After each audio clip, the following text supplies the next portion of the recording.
Good evening, everyone. My name is John Taves, and I'm the event coordinator at McNally Robinson Booksellers in Winnipeg. We're broadcasting tonight from Treaty 1 territory, the traditional territory of the Anishinaabeg, Cree, Oji-Cree, Dakota, and Dene peoples, and the homeland of the Métis Nation. We're gathered here this evening virtually to celebrate the launch of The Willow Wren, a novel by Philipp Schott. Just to give you a sense of what the evening will look like, immediately following my preamble, we'll be moving along to an introduction of Philip and a reading. Following that, there'll be a conversation, and then there'll be time for you to ask questions.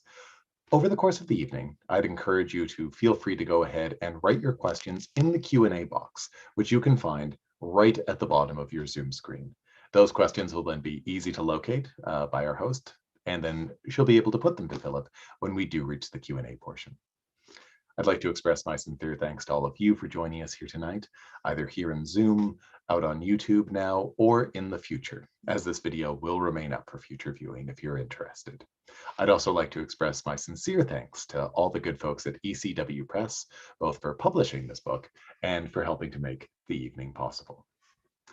The Willow Wren itself is based on the true story of a neurodivergent boy growing up in Nazi Germany, surviving bombing, the Hitler Youth, and Russian occupation before escaping to the West. We'll hear a little bit more about its author, Philipp Schott, in just a moment, but first I'd like to introduce your host for this evening. Joanne Kelly is a former broadcast journalist who now teaches journalism at the Creative Communications program at Red River College. She talks books on the Weekend Morning Show on CBC Manitoba and writes book reviews for the Winnipeg Free Press. Please join me in giving a very warm virtual welcome to Joanne Kelly. Hello, all of you out there. I have just spent a fair amount of time fully absorbed in this world. And for those of you who haven't started the book yet, you're going to be in for an absolute treat, is a cliche. There's so much to talk about. I want to introduce Philip. I know some of you watching will know him, but for a lot of you, this might be your first introduction to him. As you may guess by the fact that this is a memoir of his family in Nazi Germany, Philip was born in Germany. His family came to Canada when he was a year old, and he grew up in Saskatoon. He's a veterinarian now, and he's the best-selling author of The Accidental Veterinarian. It's a Canadian bestseller. It's been translated into 4 languages. It's a nonfiction book, stories from his life as a vet, and he's got a sequel coming out. How to Examine a Wolverine. And I love the titles to his books. We'll be talking about the title of this one as well.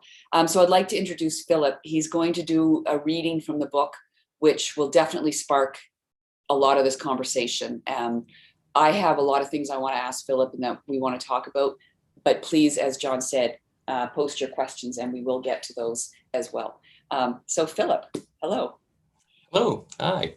Thank you everyone for joining us here tonight. I'm going to start with a reading, as Joanna said, from my book. It's about a third of the way along. I don't think it's any spoilers, so if you haven't read it yet, don't be too concerned. I'll set the stage though a little bit. So the reading I'm going to do finds our main character, Ludwig, based on my father, at about age of 10 years old in the spring of 1944. He's being forced into a Hitler Youth camp. You'll read the book to find out why that happens. So in the Hitler Youth camp, Ludwig is one of the smallest boys, youngest, smallest, very awkward, doesn't really know how to make friends, but he's taken, one boy, Jolf, has taken him somewhat under his wing. The war is going badly for Germany at this point. Things are really spiraling. Rumors abound that the slightly older Hitler Youth and the teens are being sent off to the front, and the camp is run by increasingly fanatical and militaristic types, including the fellow that we're going to meet here right away. So we'll start as they go on a hike. Felix, the leader of this hike, one of the older teen boys, is going to take them on a 30-kilometer hike to test their mettle, toughen them up, etc. So we start with Jolf and Ludwig walking side by side in this march. And excuse me if I'm going to be looking down at the book rather than at the camera. I'm not sure how this works, and I'm used to standing and gesticulating. But you can let your eyes wander. In case you're wondering, that's a dragon behind me, so you can admire that when I move my head. So we'll start with this reading. We were both quiet for a moment, and then Yolf whispered in an even quieter tone, "Do you want to hear a joke?" I nodded quickly. Hitler visits the front and talks to a soldier. Hitler asks, "Friend, when you are in the front line under artillery fire, what do you wish for?" The soldier replies, "That you, my Führer, stand next to me." I stifled a shocked laugh and looked around me quickly to see if anyone was watching, and then looked back at Yolf with wide eyes. He winked at me. This was no longer a mild transgression. This felt like talking about your grandmother's bottom or peeing in church. Fortunately, other boys were chatting quietly as well, so we did not stand out. All the chatting, transgressive and otherwise, was brought to a stop when Felix began singing the first lines of the Horst Wessel song, and we knew we had to sing along with him. It was the Nazi anthem. It celebrated an early martyr to their cause who had been killed by the communists in 1930. Raise the flag, the ranks tightly close, the stormtroopers march with calm, firm step, comrades shot by the Red Front and reactionaries, march in spirit within our ranks, and on it went for several stanzas. Thankfully, I do not remember the rest, even though I must have sung it 100 times. Forward, forward, blare the right fanfares was another favorite, as was We Are the Army of the Swastika. We sang a few rounds of these grim party favorites, and then, as we crossed the Mulde and started heading into the dense Tumlitz woods, a brave lad near the front began to belt out, "Hiking is the miller's delight." I joined in immediately, as it was, and still is, my favorite walking song. It is decidedly non-military, but also decidedly more fun. Happily, Felix did not object. Perhaps he noticed that our step became livelier with it and decided to put practicality before principle for a change. After the song, the troop was quiet as we entered deeper into the woods, leaving the small farm fields and meadows behind. Now there was a chorus of scattered bird song with various species intermingling. You could also hear the wind in the treetops and the crunch of boots on the gravel path. Everyone remained silent, enjoying, I presumed, the birds and the vibrancy of nature in the springtime. After 10 or 15 minutes of this, I thought the mood was right to begin to point out which species of bird was responsible for which song. I decided to start with a simple one, so they would not think I was showing off. "Boys," I called out, "did you hear that just now? And here it is again. That is the famous robin redbreast. He stays all winter, but only sings like that in spring and summer." There was silence for a moment, and then one of Felix's henchmen, bringing up the rear of the troop, shouted, "Schott, can you eat this bird?" This was followed by snickering, which confused me. I suppose, but he would be hard to catch and there would be very little meat, so no, you cannot really eat this bird. Then shut your foolish donkey mouth, you little know-it-all. This is a Hitler Youth March, not a BDM stroll or a Wandervogel outing. The BDM, or Bund Deutscher Mädel, Federation of German Maidens, was the girls' equivalent of the Hitler Youth. The comparison to girlishness made my stomach lurch and tighten. I involuntarily glanced at Ernst, who was ahead of me a little. He was looking at the ground. And the Wandervogel, wandering birds, was a nature hiking movement in the 1920s and early 30s that the Nazis condemned as elitist and stupidly romantic. The henchman went on. "What good does it do the Hitler Youth to know what bird sings what song unless that bird can be trained to kill Bolsheviks or trained to make itself fat and jump into our pots?" This got almost everyone laughing. One of the boys behind me slapped me on the shoulder in a way that seemed good-natured, but at the same time unnecessarily rough. "You're funny, Schott, a real comedian. Robin songs indeed." The boy chuckled and slapped me again, making me stumble a little. Felix did not look back during any of this, but just started loudly singing the Horst Wessel song again. We marched on until midday, having covered perhaps a third of the distance. Our packs were becoming heavy, and the pace was flagging. Felix called a halt in the meadow that had a stream running through it. He gave us 20 minutes for lunch, which does not sound like very much, but given that lunch consisted of a piece of smelly cheese and a single, albeit thick, slice of stale potato starch bread, it was enough. We dipped our tin cups in the stream to drink from and to soak the bread in. Some boys put their sore feet in the stream too, and were quickly yelled at by the rest of us to move to the downstream end. It was nice to sit in the soft grass and not be walking, even for a few minutes. At this point, I noticed that the sky was darkening in the southeast.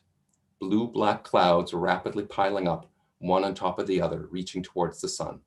Other boys glanced at this and looked at each other. Felix did not seem to notice or care. When the 20 minutes were up, he shouted for the troop to reassemble and begin the march onwards, directly into the weather. Nobody, least of all me, dared to suggest turning back or at least taking a shortcut to the nearest village where there would be shelter. As I feared, within half an hour of our lunch stop, it began to rain. At first, the rain was in the form of a series of light showers, but then the clouds lowered themselves onto us and began to empty out in earnest. As the morning had warmed, we'd stowed our coats in our rucksacks, so now we pulled these out again as quickly as we could. They were wool and not in good condition, so the protection was limited, but it was better than nothing. Felix seemed to be making a point of not putting on his coat. Thinking perhaps that he would inspire us, he also grabbed the flag from the boy behind him who had been in charge of carrying it. Yes, we marched with a flag like a proper little old-fashioned army. The Hitler Youth flag was decidedly unimaginative derivative of the national flag, a swastika on a red background, but with the minor innovation of a white horizontal stripe across the middle.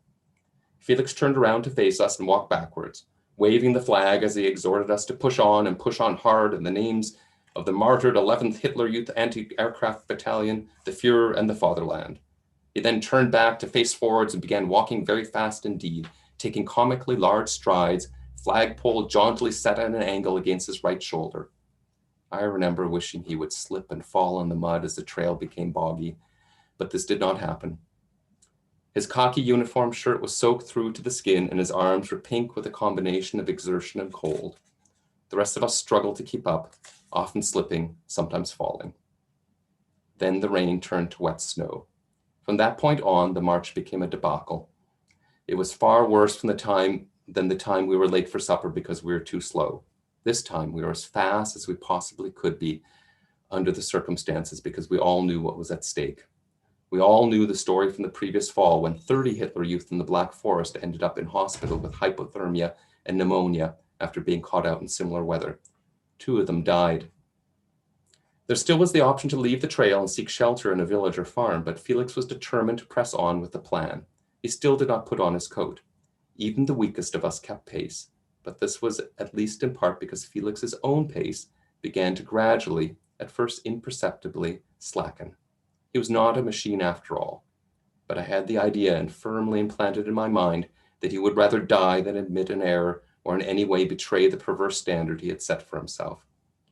This was the first time I had seen that sort of potentially lethal fanaticism, but it would not be the last. The only thing that prevented a Black Forest type of disaster, or worse, was another change in the weather. March is notorious for the spinning of the meteorological roulette wheel every few hours. Perhaps that is what the gods actually do. Why not?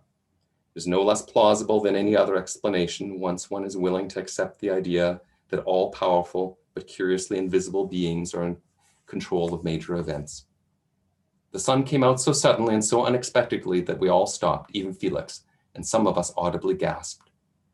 There were several minutes of snow and sun at the same time, which I appreciated was beautiful, even though I felt miserable.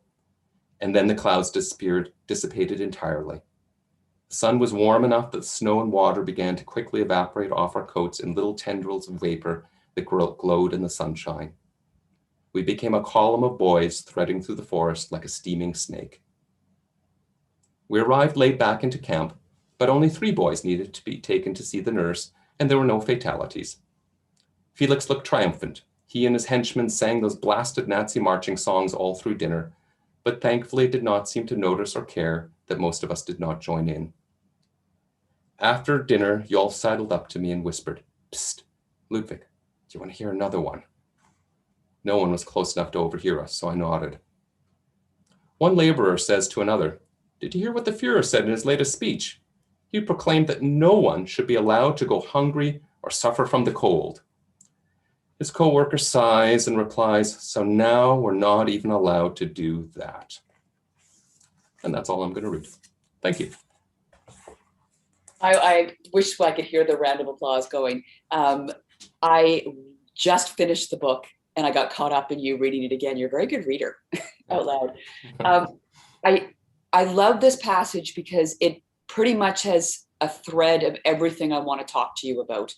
And there already is some questions on some of the topics I want to talk about, but I want to start with, I want to get to Ludwig and his personality and what this march in particular shows about it, but I want to start with the fanaticism. This march is such a perfect encapsulation of that extremism that you detail so well in this book. So I guess it's not really a question. I think most people understand the Nazi Party was extreme and fanatical, but I learned a lot historically about this book. Why was it so important for you to get that across through this march, through his father?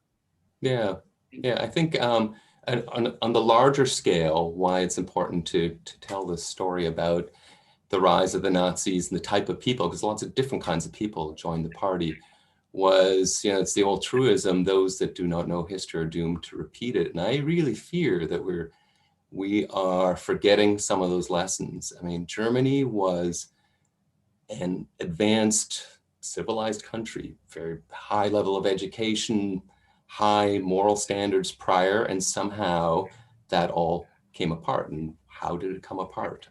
That's, people like my grandfather, who also very educated, very knowledgeable, should have known better kind of person, yet he becomes himself a fanatical Nazi. Fanatical in a different way than the boys here. The boys are also very interesting.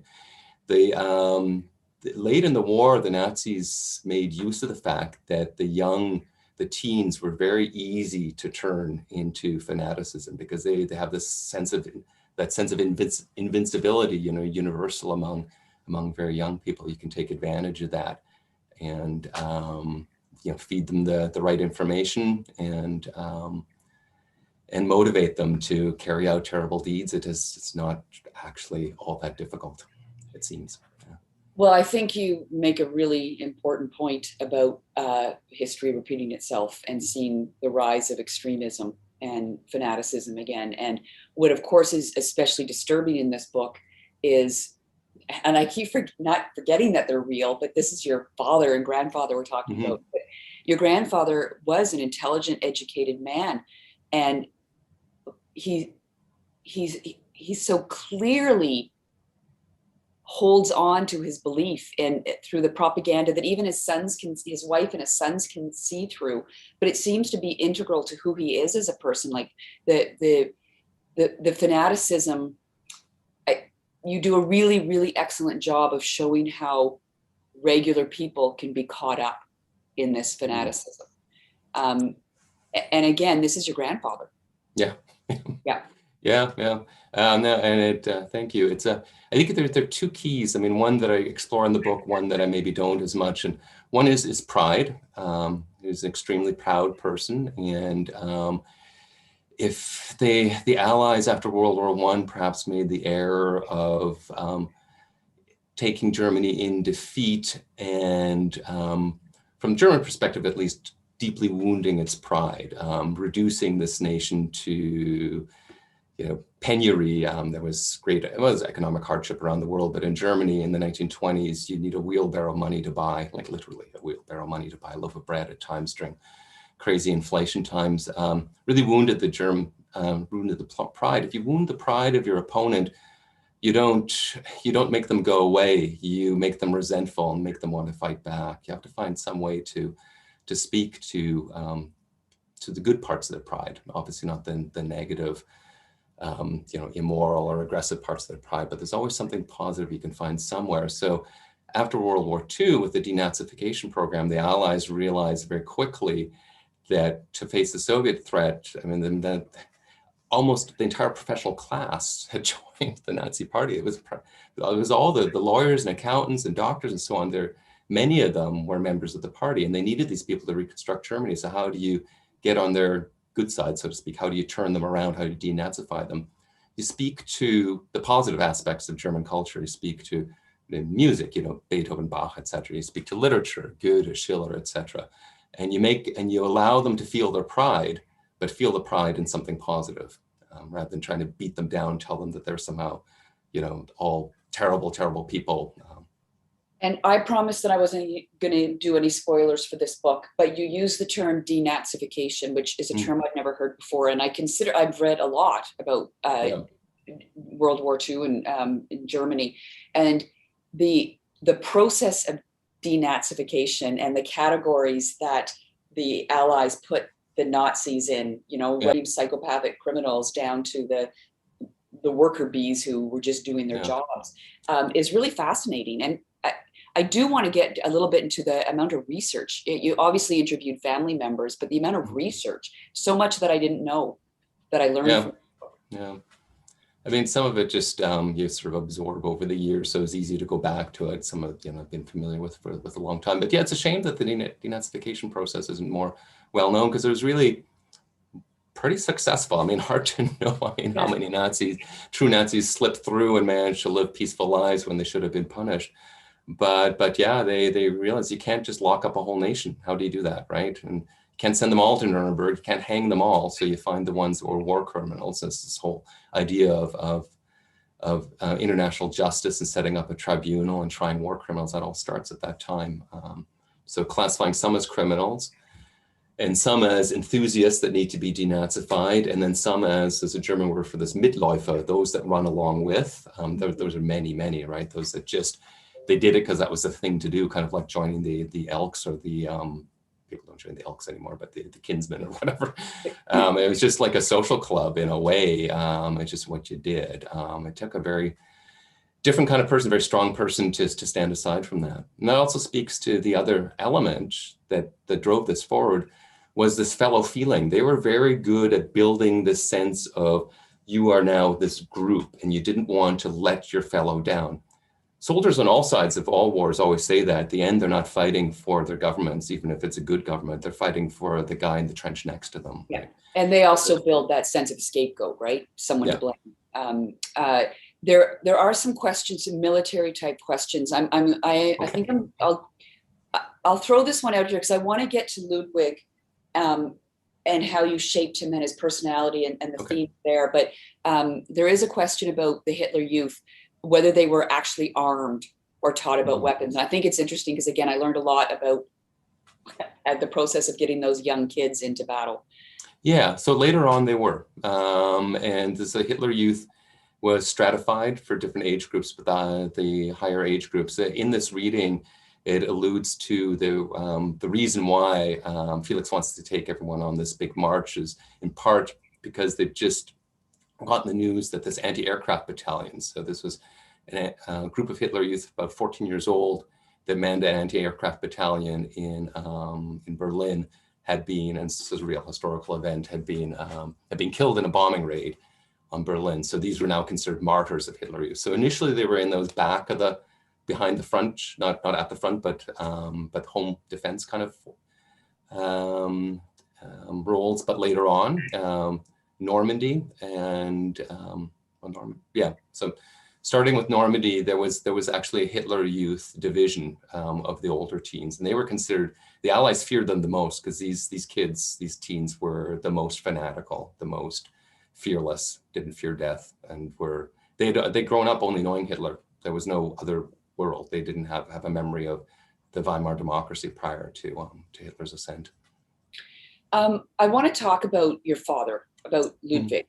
And I want to start by the title of the book, The Willow Wren, a resilient little bird that Ludwig is drawn to in the forest through all of his walks and that. And your family is deeply entrenched in the fairy tales out of Germany, and we're talking the deep dark ones, and not the Disney ones. Right. And the Willow Wren, there's so many great stories in here about the Willow Wren tricking the bears and the powerful, and of course the love of nature. And again, somebody asked a question when the term neurodivergent is one we use now. Mm-hmm. Ludwig his family wouldn't identify him as neurodivergent, but he recognizes that he doesn't quite connect socially, and he thinks a bit differently. How important is that? Was that to the story? bringing that aspect Very forward. important to me, and I'll probably come under fire from other family members because this is not necessarily widely accepted. But my father was very odd. Seemed odd to me growing up. I mean, most parents seem odd to their children, right? But he sure seemed like the least cool dad in Saskatoon when I was growing up.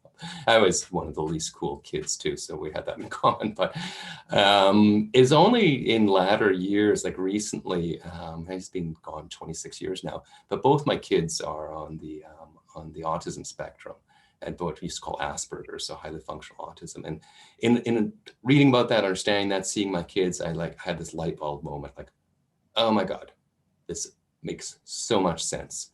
All these disparate threads, these kind of odd things, the way he was socially, and just some of his quirks, it all made a lot of sense. That I'm sure he was, and it's genetic, so it came from somewhere. That he was also high functioning autistic, and so we've got that, and then we've got that he was always small and was very non-athletic and skinny and bookish and so on, and very much he told stories about being bullied and stuff like that. And so those threads all kind of wove together. And then when I discovered this Grimm's fairy tale, the Willow Wren, and my dad was a real bird guy, I knew I had a title, and I knew I had kind of an organizing principle for his character. The Willow Wren, after you read the Grimm's fairy tale, is not entirely positive character. I mean, he's quite arrogant. Like, he's little, but he's got a little bit of a Napoleon complex too, right? So he's well, and your dad, I was fully absorbed in your dad's character. In what you read, we see a bit of his sense of humor. We see a bit of how he understands that he doesn't quite connect and socialize the way other kids does, and he works on that. He comes up with a plan of, I'm going to say this at this point, or not say this at this point. Yeah. It's a very interesting character and an interesting perspective. And this is coming out in the questions as well, is how much of that is truly him, how much is fictionalized, how much did you get from your dad and research? And how much? Yeah, so it's always hard going back that far. I mean, God, if I'm to rewrite my own childhood, even though I think I've got clear memories, it won't be a carbon copy of what actually happened, right? So now we've got another layer. I mean, I often call this a memory of memories. So I don't know. I mean, I brought it as close to what I think made sense to me, and from the little bits, like some of these things are real. There's a bit in the book, well, a lot of it is real, where he arriving at Hitler Youth Camp with his older brother, called Theodore in the book. Like, I've changed all the other names except his. If Theodore finds out that Ludwig can't tie his shoelaces. I mean, this is at that point, he's 9, I think. A 9-year-old can't tie his shoelaces. That was a story that my uncle told later on. And so these, these bits from these factual nuggets, I've built something. I mean, I say the bones are all true. I've added the flesh, but the bones, the shape, the size, so on, that's true, I think. I mean, we are winding back like 60, 70 years longer. You and I talked before about spoilers, and I guess you can decide on this one. I think a lot of people are asking, and it is, did you ever meet your grandparents? Yeah. I don't think it's a huge plot point. So, I mean, you'll figure out why or why not when you read it, why I might have been reticent. But for sure. So my grandfather, I met all my grandparents. I was very fortunate. I mean, our family, despite what you're going to read in the book, I mean, the horrifying, we were extremely fortunate nobody actually died. I came very close on many occasions, but so I knew all my grandparents. They all died in the 80s and 90s, 1980s, 1990s. So and the last one to die was the grandfather that's featured in here, who I named Wilhelm, who was a higher Nazi official, not a war criminal, but the next category down. He was denazified. He was in camp for quite a while, 2 or 3 years. And he was my favorite grandfather. And I was one of his favorite grandchildren.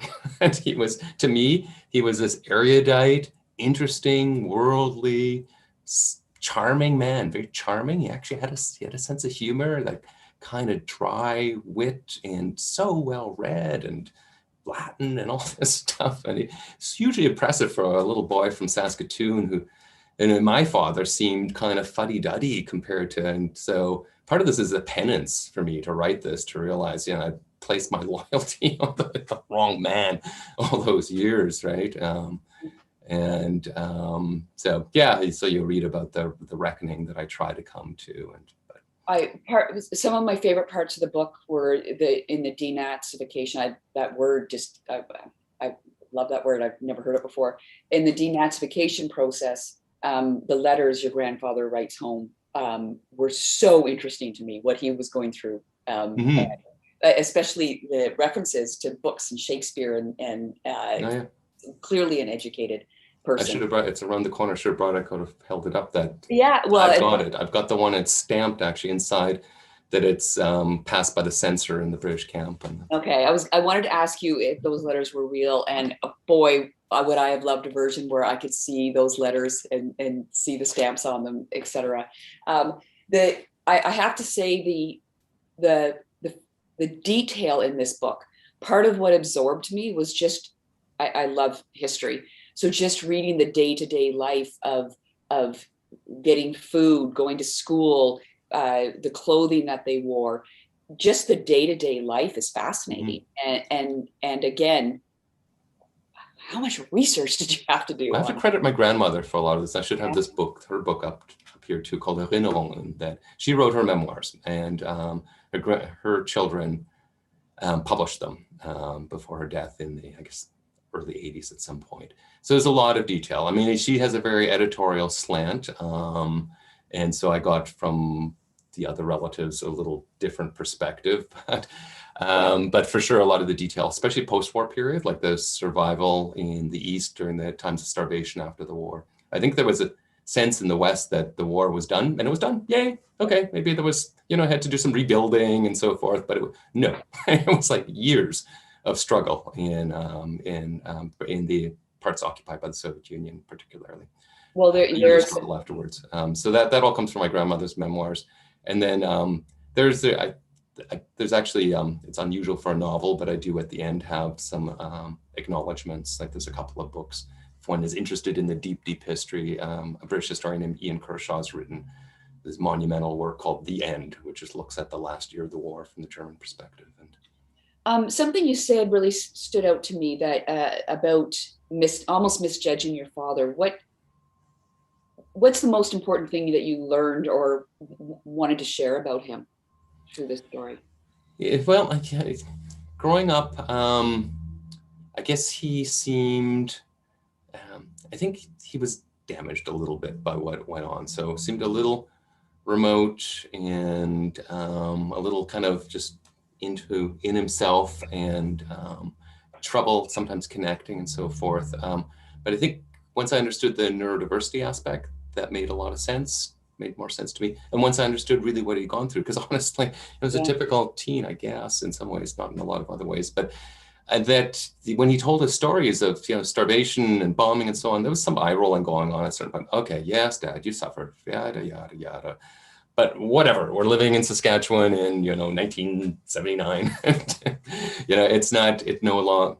So I came to appreciate really what that was, because it seemed so abstract and bizarre. Yeah, Dad, you're telling a story, whatever.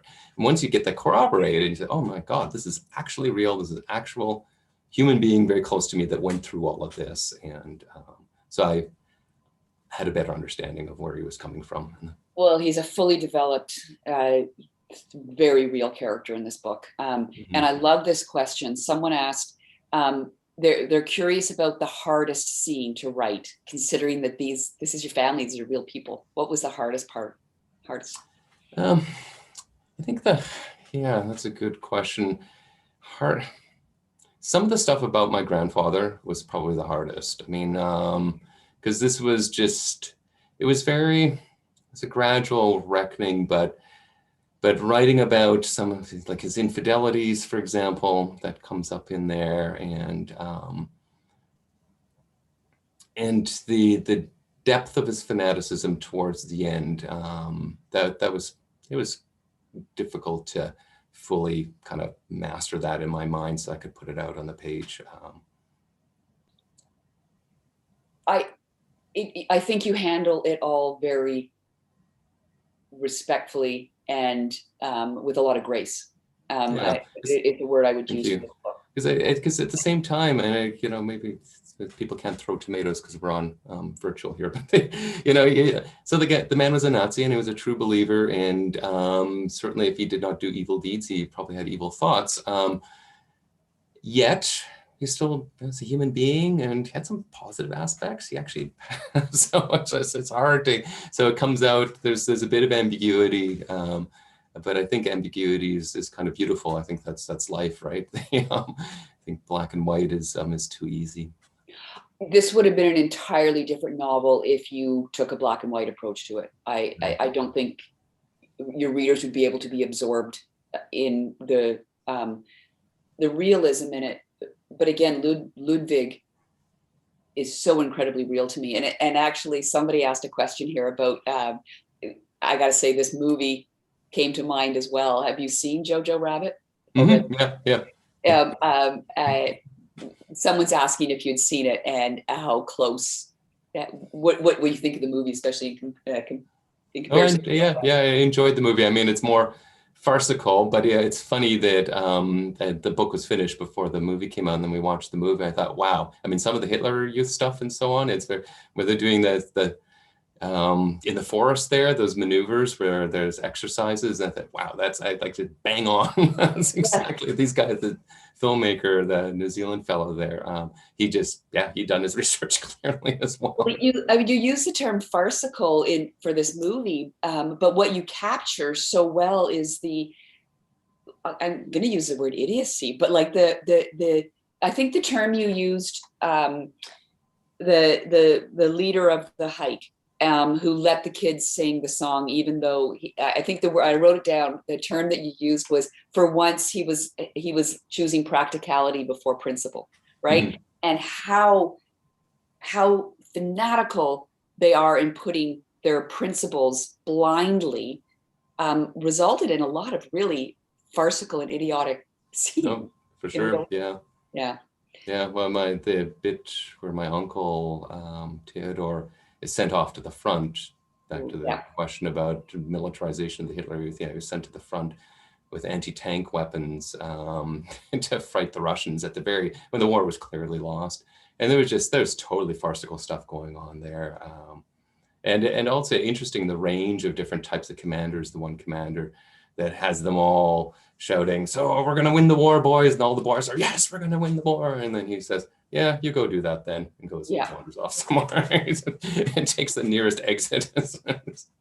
So, we haven't talked about your grandmother, and she's an equally interesting character who's really fleshed out as well. She so clearly doesn't buy in. I mean, she's seems to be a proud German, but certainly not a Nazi, and doesn't buy into the ridiculousness and fanaticism. What did you learn about her, or what role does she play? Yeah, I think the hardest part I had was the question kept occurring to me through, and I try to answer that then towards the end, why she stayed with him. but it's obvious, and I won't answer that now, but probably smarter people than I have figured that out pretty quickly. But it took me a little while to sort that out. But she was also very proud. I mean, all these characters have pride. They all have intense pride, and that all kind of puts them in their silos. None of them kind of ever reach out because they're all in their own kind of really well-defined worldviews. And she had her own pride. She felt, her family came from also very educated background. Her father was an artist, a well-known artist, and she was very well-read and spoke French, and she saw the Nazis for what they were, the kind of sort of upstarts. There was a snobbishness about my grandmother, actually. Even though the Nazis eventually captured the middle class, the professional class, they were able to speak to them, but the upper class, they looked down their noses at the Nazis, a bunch of grubby, street fighting proletariat types. And my grandmother sort of hitched her star to that to some extent, I think, even though she wasn't of the nobility.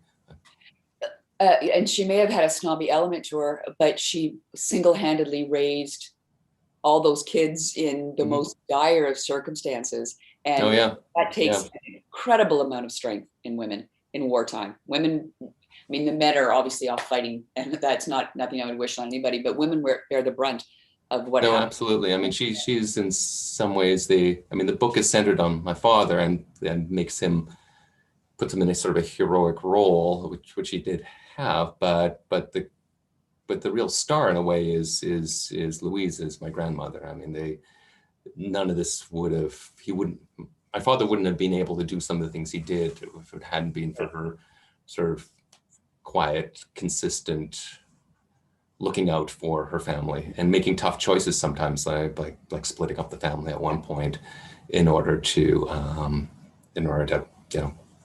allow everyone to survive and move on. The characters are so developed, but I feel like one of the characters in the book that's equally developed, and it's not a person, but is nature, right? Mm-hmm. His Ludwig's connection to nature, and I assume that just from what I know about you, it's something that you've inherited as well. I think so. Yeah, sort of a family trait. I suppose starting with my father, though. I don't know. My grandfather was not a nature guy, not whatsoever. My grandmother, though, interestingly, there is in the book. She teaches the children about astronomy, for example. She has some knowledge of that and how to read the stars and so forth. But it starts with my father, and I think, and I hear this is me speculating, but I think it starts with his desire to escape what was going on, and escape not just the war. Like, the war wasn't really a thing early on in his life. It was kind of pretty abstract what was happening, but just who he was and the bullying and so forth, and the fact that he just was odd and didn't feel like he fit in that well. That nature was an escape for him, and some people just have a natural attraction to it, and he definitely did. This is a relatively common trick I learned later, of people getting chickadees to land on their hands. But man, I was impressed when I was a boy and my dad could just get them to come and land on his hand. And he always, this is at the beginning of the book, he talks about this, but he always talked to us when we were kids that he was born on a Sunday, and children, according to German legend, that are born on a Sunday can, if they pay attention, can understand the language of the birds. As I said, I was fully absorbed in this book, and I talked about it on CBC on the weekend. And my parents, who live in Ottawa, always, of course, listen when I'm on. And my parents were both born the same year as your dad, 1934. My mom grew up in Denmark during the war. My dad, it was military, and this book would fascinate him. And they called me immediately after, and want to read the book. But what I think is interesting is I can see why this book will appeal to my dad, but I also think it will appeal to all ages. And I assume that's part of your point, what you hope people get out of it, that this isn't just for people who lived through the war or history buffs, but it's for the next generations as well. I hope so. Yeah, I certainly hope so. Lots to learn from that. One other question here, and this someone's saying they've only started part 2 of the book, so this might be explained in the book, but curious about what your grandparents and dad did to make a living in Saskatoon or in Saskatchewan. So it was only, we're the only ones that came over to Canada. Everyone else, grandparents, aunts, uncles, cousins, they all stayed in Germany. My dad was a physics prof. And my mom's still alive, lives in Saskatoon. Maybe she's watching. Hi, Mom. She homemaker and a potter. So we moved to Saskatoon in 1966, and in part, I think because my dad wanted just to get out of Germany. He was done with Germany and Germans and just the crowding and the threat of war, constantly, like Cold War and so on. He just wanted a safe bolt hole somewhere. He told us, or told my mom, "Oh, we're coming for 2 years and then we'll reconsider," but I know in his heart he never intended to go back. There was no way. He kept the visits back pretty much to a minimum. He didn't like travel. Planted thousands of trees, built birdhouses, got a piece of land outside the city as soon as possible, a little acreage that they eventually moved out onto. We're almost wrapping up here, and I'm always curious when. It's a really personal story, and of course, as you say, it's padded with research. And how does it feel to have it out? To have this story that is your family story, it's in you. You've learned so much, and now it's out in people's hands, and they're reading it. Yeah, so I'm waiting for the hate mail from my family. I portrayed our grandparents. Unfortunately, some of them don't speak English that well. No, I'm joking. I think I've done my best, right? I've done my best. It's my story too, and it's my memory of memories. So it's so I like claim to that, I think. But there's a little worry about what the family's going to think of this. But other than that, it feels great. I mean, this was a passion project, a labor of love. My father died in 1994, and so that's 26 and a half years ago. The 25th anniversary, I wanted this of his passing. I wanted this to be as his memorial. I thought, oh, maybe sponsor a bench at the University of Saskatchewan or something like that. But this is what I wanted to do. This is me telling him from the great beyond, or wherever he happens to be. He was a physicist, so maybe he believes that time twists and I can reach back into time and tell him that I think I understand. I think I do. I think I finally understand.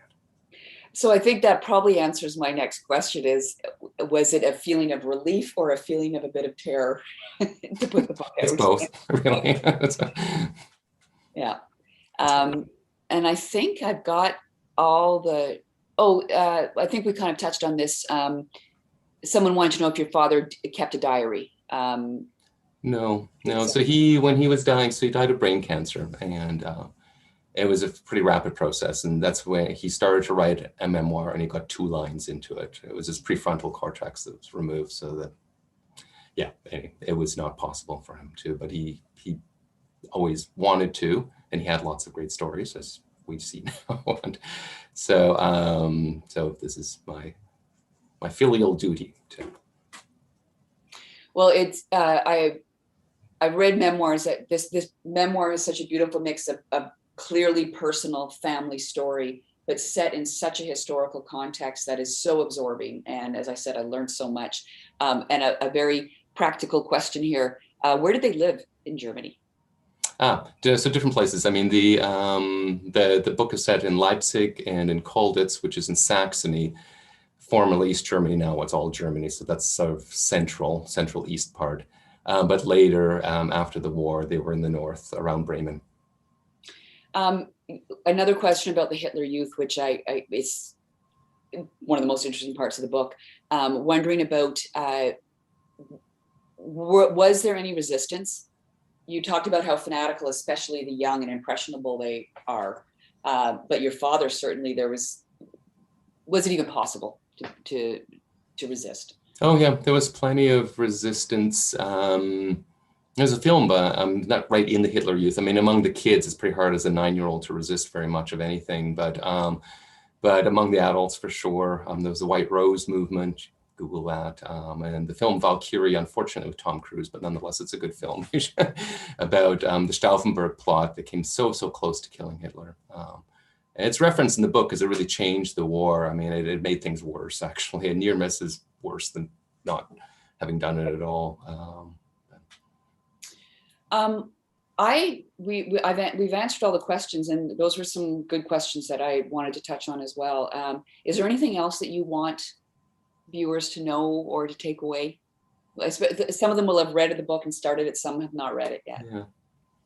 Yeah, no, I think we've touched on everything, the important points that, that I want people to understand this history and understand I think it's time for there to be some other voices, like German perspectives,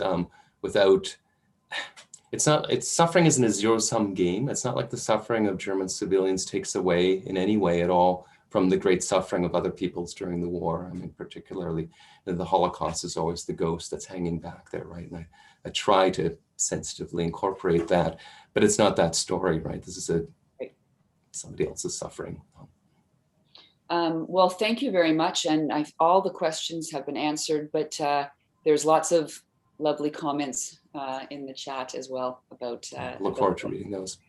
Thank you very much. And again, thank you for sharing your family story.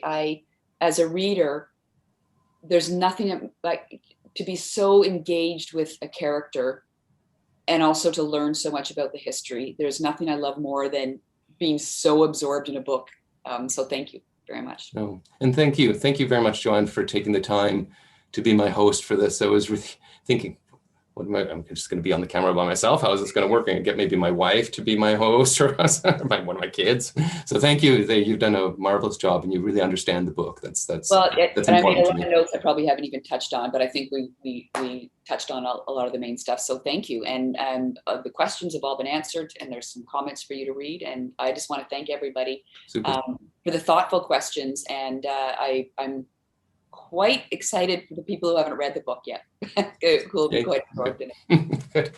Good. And I also want to thank McNally Robinson for hosting this, of course, and ECW, my publisher, for taking a chance on this. And the editor, shout out to the editors. It was a very different book before they got a hold of it. So it's a better book now than what I had originally written. So now you're off working on Wolverines? That's right. Oh, that's all done. It's all ready to go. So I'm writing a mystery series now. But are you serious? Yeah. You're serious? Oh, awesome. Veterinarian as in a fictional Manitoba small town. That is excellent. I'm looking forward to that. Okay. So I think John will come on and give some housekeeping, especially about where people can get the book, etc. Yes, indeed. And thank you so very much, Joanne. Thank you, Philip, for all your comments and thoughtful questions as well. Thank you so much for sharing with us here this evening. I'd like to express great gratitude to all of you folks in the chat and in the Q&A for all your incredibly insightful questions as well. There were some questions also about where to purchase the book. So the Willow Wren is available from McNally Robinson Booksellers. We do have many copies that Philip has kindly signed, which are available in the store. So feel free to give us a call. You can visit in person now. You can also order the book online, and we deliver nationally, internationally within Winnipeg. So if you want a copy, you can certainly pick up one from us. Other than that, I'd like to thank all of you once again for joining us here this evening, to Joanne for her superlative hosting as always. It's always such a pleasure to have her hosting an event or participating in an event in any way. There's nothing I love more than reading and getting to actually talk to the author and pick their brains. And Philip, of course, thank you so much for this book in the first place. It was such a pleasure to spend time with the book in preparation for this evening, and also to hear you speak about it more tonight. So thank you again for sharing and for your openness as well tonight.